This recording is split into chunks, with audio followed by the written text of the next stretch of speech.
Okay. Hi, everyone. Welcome to the Thrive Live show with my soul sister, Megan Mccann. Hey, Megan. Hey, girlfriend, what's up? There were some technical difficulties, but we got it figured out. I feel like it happens 50% of the time, so I'm like, Yeah, technology. I'm used to it. I am so happy you're here. So I'm going to introduce you a little bit to my community because I'm super excited for you to share all your genius with them. But I first want to start by telling everyone that's watching out there, Megan has been instrumental in me being able to share my passion and use my voice to open my online business.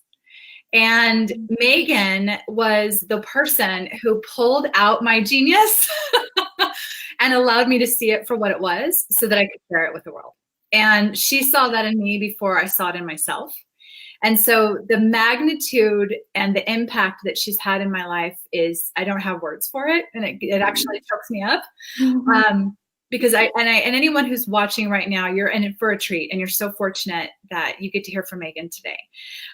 So going forward, so Megan is a business strategist for future change makers.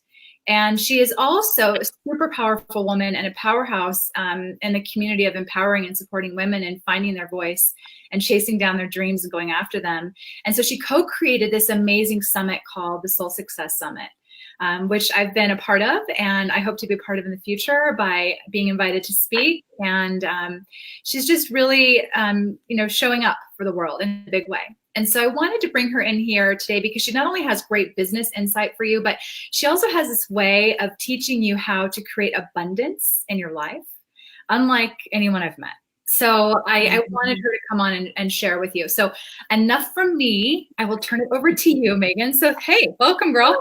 Oh, thank you so much for having me. I'm so grateful. The feeling's mutual. I'm so grateful to have you in my life, and you really do become a version of those that you surround yourself around. And I'm just so honored to call you a soul sister and a dear friend. And we're creating movements together, sister friend. Yeah, we are. I love that. So speaking of movements, before I start asking you about strategy, because I'm going to kind of like pick your brain and get into your zone of genius. Okay. What I'd really like to talk to you about, and what I'd really like you to share with my audience, is what you created with the Soul Success Summit and what you are creating in the future surrounding that movement for empowering women. Can you talk a little bit about that? Yeah. And it's a matter of how much time do we have, because I can talk forever about this, as you know. I know. It's so funny. I don't know if you've ever had this come up with you, Jen, but sometimes you get what we call downloads in the spiritual world, or otherwise known as ideas. And we feel it so deeply, yet we're not really sure what is going to manifest. We just know deep within our bones that we're meant for more. And I think all good ideas come from that, is just being open to receive whatever messages are ready for you at that very moment. So when Soul Success came, it was just a thought, it was just an idea of there needing to be a message to entrepreneurs out there, in that instead of competing against one another, especially women are so prone to competing against one another. That's been my experience in growing up playing sports, trying to get the best grades, the most stickers on the sticker chart. I always felt like if I wanted to be successful in anything, that I had to be better than the woman next to me. And I realize how that has completely destroyed me, and like destroying relationships, connecting with people next to me, and really embracing their success. And it took a lot of deep work in realizing, especially after having two girls, I didn't want them to grow up feeling threatened by other women the way that I had. Totally. Yep. And that's where it began. And I'm like, okay, something's got to shift here. Seeing all the bullying online, in person, on the playground, and knowing that, deep knowing that I didn't want my girls to be raised within that same culture of competition, and that we thrive when we lock arms and we become resourceful and we celebrate one another, how good that feels. That's part of who we are. The competition, the like scarcity, the feeling threatened, the fear, that's not innately who we are. That's our ego. So once I got clear on that, we created the Soul Success Summit, but we kind of got off track with our mission. And you hear me now, I always say mission solves all, because sometimes we have a goal or an idea, but because we forget what our mission is, we can get thrown off track. And so initially it was just going to be the Megan and Mia Lisa show, and I was going to teach mindset and personal development and purpose and building a business, and she was going to talk about systems and automation and growing an online business, and it was going to be great. And nobody flipping cared. We didn't sell one ticket. Like, okay, all right, let's pivot to our mission. Yeah, let's pivot. And guess what? Our mission was we rise together. Our mission was we thrive when we collaborate and we get inspired and we adjust each other's crowns. That's our mission. So why are we making it the Megan and Elisa show? I love that. Yeah. Wow. And then we changed our strategy to align with our mission. And that's when we started hiring speakers, like the traction, it started growing like wildfire. We had people flying in from all over the world wanting to share their story and wanting to share their struggles and wanting to share their own mission and their own purpose. And I truly believe the stories is what connects us to one another. It's not just talking down and yelling our mission, but it's actually enrolling people in the story and getting people connected to our own setbacks, our own challenges in a way where we understand that we're not alone. Yeah. So that's probably more of a long-winded answer to soul success, but it's just been amazing since this thought one day and how it's manifested into a movement has been just beyond my wildest dreams. It's been really beautiful to see the women transform, the women lock arms together, the women travel. We just had a couple of girls in Thailand. I'm going to Costa Rica with some of them. And it's just really beautiful to see this culture of collaboration versus competition and how you can move mountains based on that theme alone. Yeah, I love that, Megan. And I want to actually pull from something you said to me before right now, because I think it's really important. And correct me if I get your quote wrong, but I'm gonna get the gist of it. We were in Phoenix and we were sitting at a table and you were eating pizza. I don't know what I was eating, but I remember your pizza was really good because I had a bite. But we were in Phoenix together and we were at a table and you said to me something really powerful. You said that we can argue everything. We can argue politics. We can argue right and wrong. We can argue all sorts of things in life. But the one thing that we can't argue is our story. The one thing that we can truly connect over is our truth and our story. And so I feel that's so powerful because that really resonates with me, because I feel like each of us have this remarkable journey and this story. And the truth of that is universal. It's like we all can relate to that and connect to that in an empowered way. And so what you do with the Soul Success Summit is exactly that. It's giving women a platform to universally connect with their truth by sharing their story, which is powerful, Megan. And I love that you're doing that. So thank you. You're so welcome. I was just on a call with my mastermind group an hour before this, and we were talking simply about story. And I really believe that story has the ability to heal the planet in a way that, again, talking about politics, religion, whatever, it's nobody can debate your personal experience because that to you is your truth. And people connect through story. It doesn't matter what side of the fence you are on, what you believe in. But if you believe so powerfully in your story and your ability to connect your story to other people, that can move mountains. That can create magic. Totally. It's profound, actually. So yeah, I my hat's off to you for going down that path and opening up, that tunnel that can take you to kind of like the promised land. It really can. So thank you. And so I know I can literally sit here and talk to you for, we can talk and all night.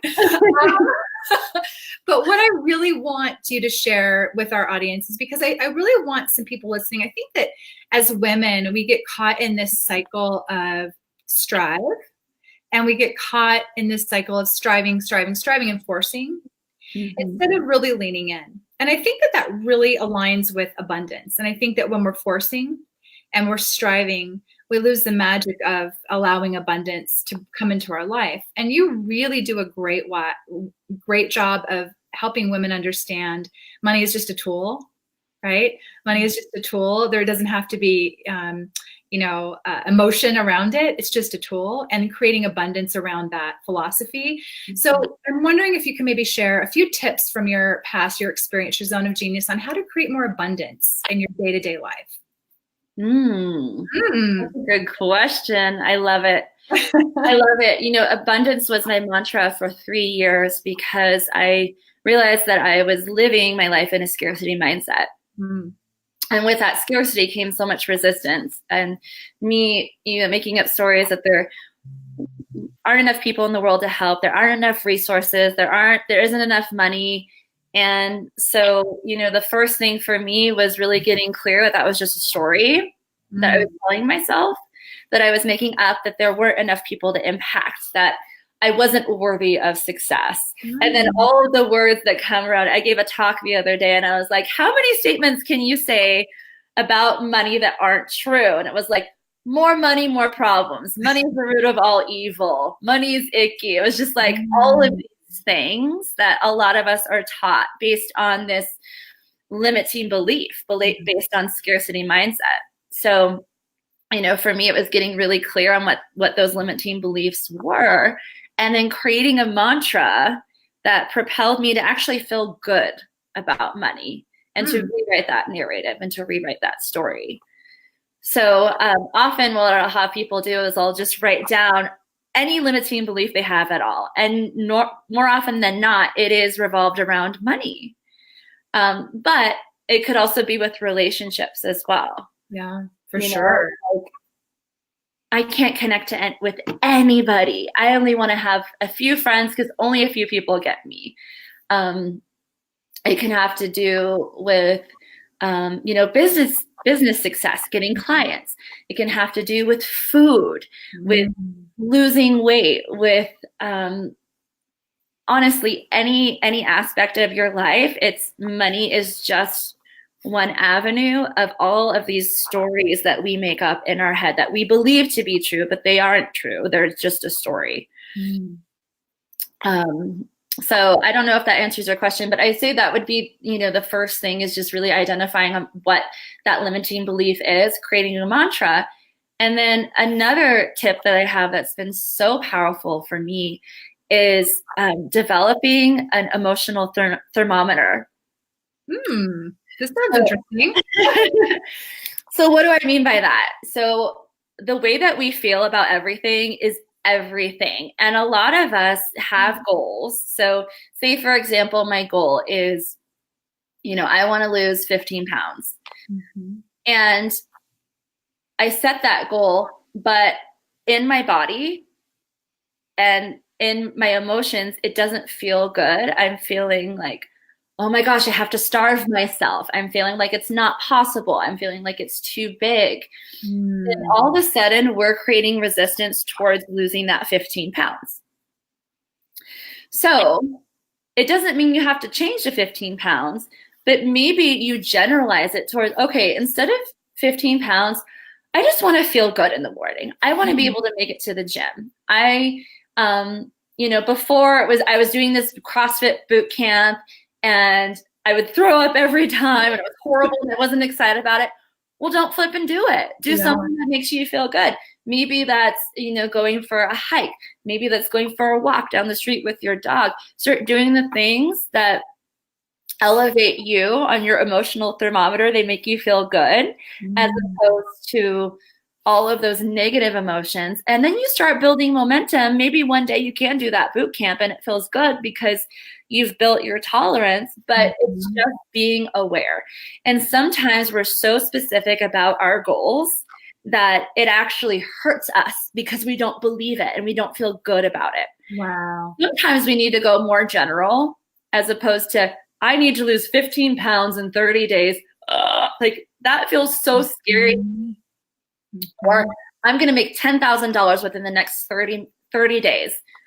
If that triggers me in a certain way, okay, well, what does that money provide me? Well, it provides me more time freedom. It allows me to travel. It allows me to do all of these things.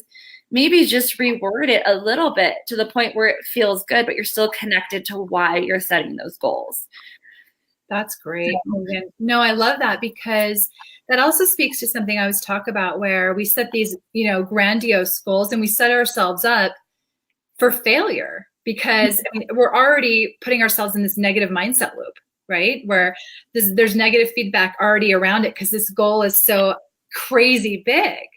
And so I really like what you said about that, because I think that success and having a good emotional thermostat is allowing yourself the grace to have flexibility, right? It's like to be flexible and not get all down on yourself because you didn't hit the goal.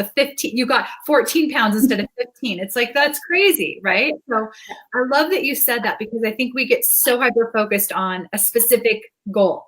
And I like the flexibility you're offering and the permission to have that flexibility.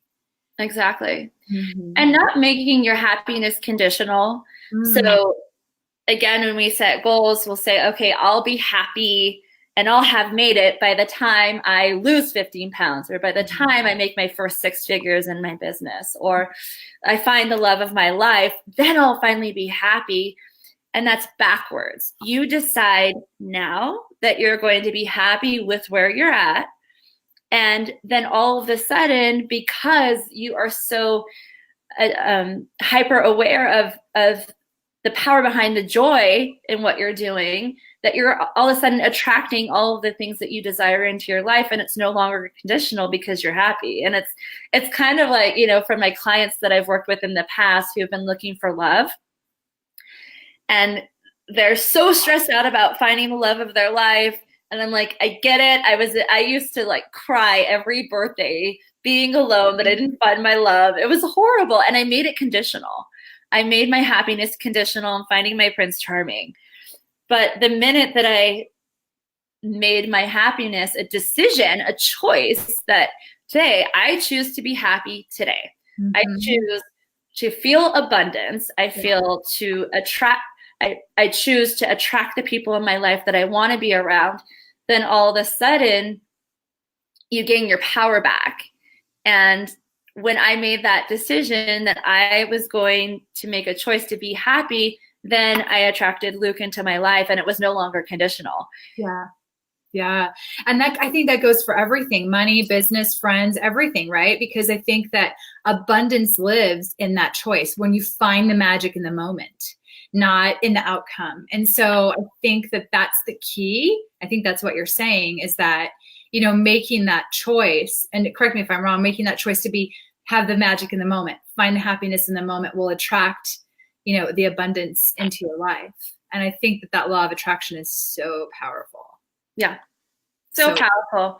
Don't make your happiness conditional. Make a decision right away, and then you'll attract what it is that you want.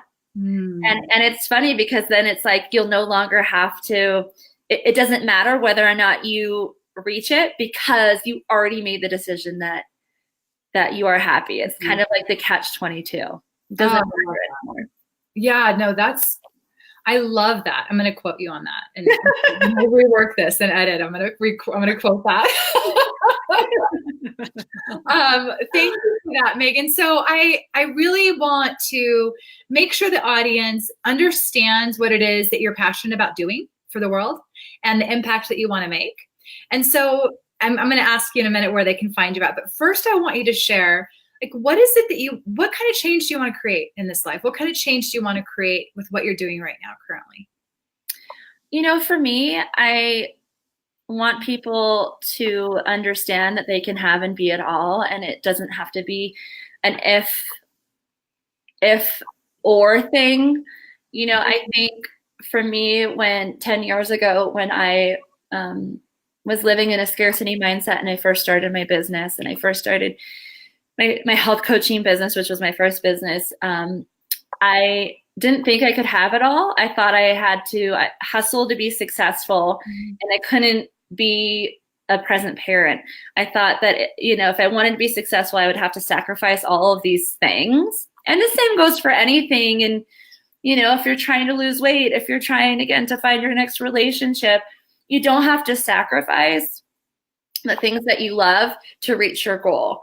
So my mission is really to show entrepreneurs, especially women entrepreneurs, that you can be a present parent and you can have a wildly successful business. You can be a loving wife, a friend, a mother, and you can have a business and a lifestyle that is thriving.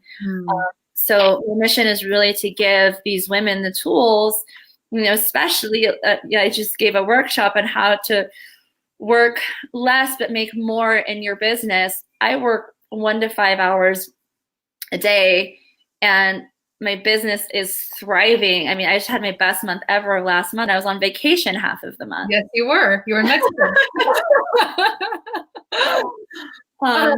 Before you go further, I want to just interrupt because I know this woman, people that are watching right now, I know her. And I'm going to tell you right now, she is the most loving, present parent to these two beautiful children that are just light. They're just pure light. These two beautiful little girls, and they're young, you guys. And she's there. She's present. We find her in the, Starbucks, where dancing with her kids and eating pizza out of a box. Like, she's a present mom, but she's also, really powerful and driven in her business. And so I think that Megan, she walks the walk is what I'm trying to say, is that she's not just sitting here on a pedestal telling you can do it. She's actually walking and living that life. And I see it every day. And so you've got to respect a woman that shows up in that way, especially for her family and her husband, not just her kids. So sorry, side note, go ahead, Meg. I don't even know what to say after that. It's true. But I think as do you, and it definitely goes both ways. Like I said, just knowing you has just been I can't even tell you how much our friendship means to me, and you've been there for me during very important parts of my life, and I'm grateful to call you a dear friend and to rise together. You and I are rising together. Yeah, for sure. Thank you. I couldn't agree more, Meg. Thank you. And so tell our audience, if they want to tap into more of your genius and get into your community so they can hear from you more often, where can they find you? Yeah, so if you'd like to learn more about me and the programs that I have, you can find me at McCannYoga.com. I also have a private Facebook group that is free for female entrepreneurs. It's called We Rise Together. You can find me on Instagram. You can find me on Facebook. And then one thing I hope it's okay to say is I'm currently interviewing for a mastermind group I'm launching next month. We just did a bonus call with the early birders who signed up, and the women are absolutely phenomenal. They're creating massive movements, and we have this beautiful sisterhood of women who show up for one another and who give each other the tools to really live their business and their life at their highest potential. So if any of you that are watching are interested, you can feel free to connect with me and we can schedule an interview to see if it would be a good fit. And I also want to add to that too. I think that sometimes women think that that's only for people that have already developed their business, or they're already kind of making money in their business, or they're, but this is for everyone. It's for women that have a vision, that have an idea, that have a download that they want to help grow. And I think that that can be in any form. If there's something nagging at you, if there's something that's speaking to you that just won't stop, this is a way to nourish that and to understand how to bring it to life, because that's what Megan did for me. And so if it's kind of still there and you can't quite get rid of it, it's for you. Yeah. And so if you can take that to Megan, she can help develop that for you into something that can grow and that you can make a major impact with. So I just wanted to point that out to Megan. I think it's not like you have to be an entrepreneur. You have to have an entrepreneurial spirit, right? Exactly. And I think that's the big thing. And Jen, that's why you've been able to see success in your business so quickly. And a lot of the clients that I work with see success really quickly because they're ready to play big. Not everybody's ready to play big.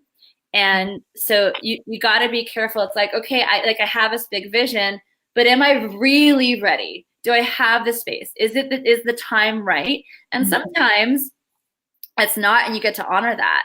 But if you're feeling in your bones that you're ready for, like you have a burning desire, like you're ready to explode because your mission is so big, that's when you know it's the right time. You don't have to know everything about everything. You don't need to go back to school. I have a lot of clients who come to me and they're like, do I go back to school or do I follow my passion? And I'm like, And I was in that space. I got into my top doctorate program the same time I started my business. And I told myself I had to get more education to finally be able to help people. And I'm like, no. I've been doing that my whole life. I don't need more education. I need to start impacting lives. So love that. That's such a good, I love that message because we get so caught up in the imposter syndrome. Like if we don't have this long list of accolades that some university gave us, we're not capable of shining and sharing our gifts with the world and making an impact. That is such bull. And so I love that you said that because you have these gifts that are inherent into you and that they can help change people's lives. And that alone is enough. Yeah. That alone is enough. And it's more than enough most of the time. I know, and I agree. And we live in a world today where this is the best time to be an entrepreneur because we have access to all parts of the world. Yep. I've worked with clients. I was just on a call the other day with somebody in Vienna. I've had clients in Australia and Italy, and these women flying in from all over the world to come to Santa Barbara. We have so many different tools right now to make an impact. And so sometimes, yes, going to school to get, if you want to become a lawyer, you want to become a doctor, yes, go to school. And at the same time, you don't need to become a doctor if you have an innate gift that's going to impact someone's life. There's only one you, and you have a unique story to tell. And it's really owning that. And then that's when you start impacting lives and seeing success. Yay. I love just as you have. But yeah, you just have to get to the point where you can recognize that, right? And accept it. So yep. Well, Megan, thank you again. Like I said, I could sit here all day long and talk to you and pick your brain. But I really want to tell you thank you. Thank you for showing up for us today. Thank you for showing up for me. And I appreciate you very much. And so I'm going to post your links in this feed. So everybody that needs to get in touch with Megan, because I know there's going to be lots of you that will, I'm going to post the link here in the feed for her to get in touch so you can message her, get involved with her community on Facebook, reach out to her on her website so that you can be a part of her zone of genius because she's amazing. So thank you, Meg. As are you. Love you, darling. Thank you so much. Thank you. Have a great time. You too. Bye-bye.